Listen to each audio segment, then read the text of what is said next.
የማቴዎስ ወንጌል ምዕራፍ 13 በዚያን ቀን ኢየሱስ ከቤት ወጥቶ በባህር አጠገብ ተቀመጠ። እርሱም በታንኳ ገብቶ እስኪቀመጥ ድረስ ብዙ ሰዎች ወደ እርሱ ተሰበሰቡ። ሕዝቡም ሁሉ በወደቡ ቆመው ነበር። በምሳሌም ብዙ ነገራቸው፣ እንዲህም አላቸው፦ እነሆ ዘሪ ሊዘራ ወጣ። እርሱም ሲዘራ አንዳንዱ በመንገድ ዳር ወደቀ፣ ወፎችም መጥተው በሉት። ሌላውም ብዙ መሬት በሌለበት በጭንጫ ላይ ወደቀ። ጥልቅ መሬትም ስላልነበረው ወዲያው በቀለ። ፀሐይ በወጣ ጊዜ ግን ጠወለገ፣ ስርም ስላልነበረው ደረቀ።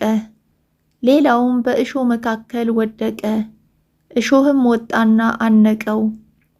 ሌላውም በመልካም መሬት ወደቀ፣ አንዱም 100 አንዱም 60 አንዱም 30 ፍሬ ሰጠ። የሚሰማ ጆሮ ያለው ይስማ። ደቀ መዛሙርቱም ቀርበው ስለምን በምሳሌ ትነግራቸዋለህ አሉት። እርሱም መልሶ እንዲህ አላቸው፦ ለእናንተ የመንግሥተ ሰማያትን ምስጢር ማወቅ ተሰጥቷቸዋል፣ ለእነርሱ ግን አልተሰጣቸውም። ላለው ይሰጠዋልና ይበዛለትማል፣ ከሌለው ግን ያው ያለው እንኳ ይወሰድበታል።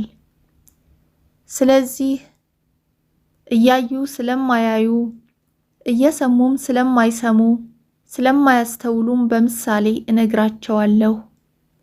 መስማት ትሰማላችሁና አታስተውሉም፣ ማየትም ታያላችሁና አትመለከቱም።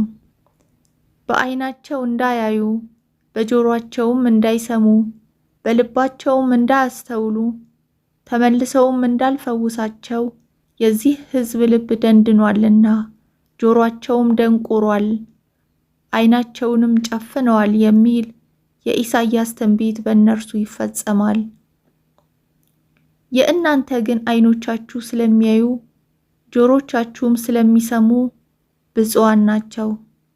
እውነት እላችኋለሁ፣ ብዙዎች ነቢያትና ጻድቃን የምታዩትን ሊያዩ ተመኝተው አላዩም፣ የምትሰሙትንም ሊሰሙ ተመኝተው አልሰሙም። እንግዲህ እናንተ የዘሪውን ምሳሌ ስሙ። የመንግሥትን ቃል ሰምቶ በማያስተውል ሁሉ ክፉ ይመጣል፣ በልቡ የተዘራውንም ይነጥቃል። በመንገድ ዳር የተዘራው ይህ ነው። በጭንጫ ላይ የተዘራውም ይህ ቃሉን ሰምቶ ወዲያው በደስታ የሚቀበለው ነው። ነገር ግን ለጊዜው ነው እንጂ በእርሱ ስር የለውም። በቃሉ ምክንያት መከራ ወይም ስደት በሆነ ጊዜ ወዲያው ይሰናከላል። በእሾህ መካከል የተዘራውም ይህ ቃሉን የሚሰማ ነው።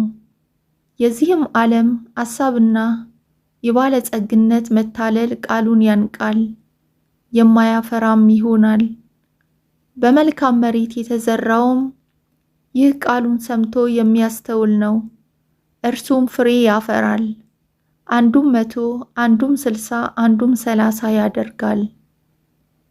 ሌላ ምሳሌ አቀረበላቸው፣ እንዲህም አለ፦ መንግሥተ ሰማያት በእርሻው መልካም ዘርን የዘራ ሰው ትመስላለች። ሰዎቹ ሲተኙ ግን ጠላቱ መጣና በስንዴው መካከል እንክርዳድን ዘርቶ ሄደ። ስንዴውም በበቀለና በአፈራ ጊዜ እንክርዳዱ ደግሞ ያን ጊዜ ታየ። የባለቤቱም ባሮች ቀርበው ጌታ ሆይ፣ መልካምን ዘር በእርሻ ዘርተህ አልነበርክምን? እንክርዳዱንስ ከወዴት አገኘ አሉት።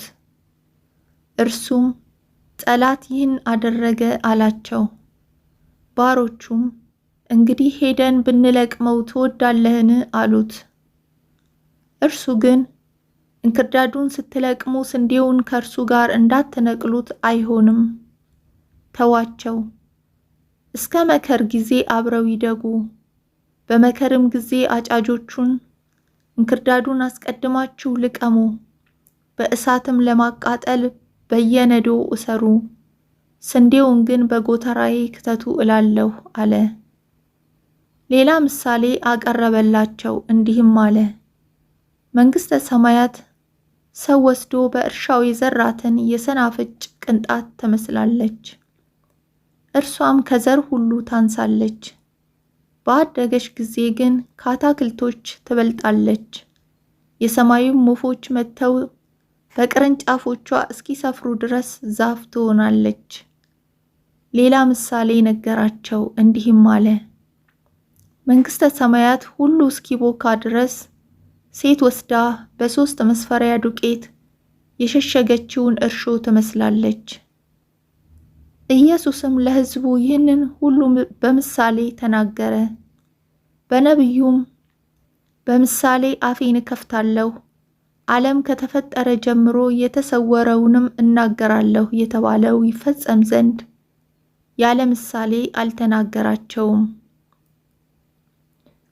በዚያን ጊዜ ሕዝቡን ትቶ ወደ ቤት ገባ። ደቀ መዛሙርቱም ወደ እርሱ ቀረቡ።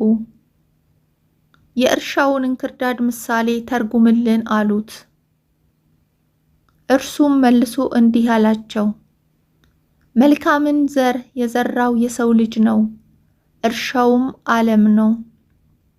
መልካሙም ዘር የመንግሥት ልጆች ናቸው፣ እንክርዳዱም የክፉ ልጆች ናቸው። የዘራውም ጠላት ዲያብሎስ ነው። መከሩም የዓለም መጨረሻ ነው። አጫጆችም መላእክት ናቸው። እንግዲህ እንክርዳድ ተለቅሞ በእሳት እንደሚቃጠል በዓለም መጨረሻ እንዲሁ ይሆናል።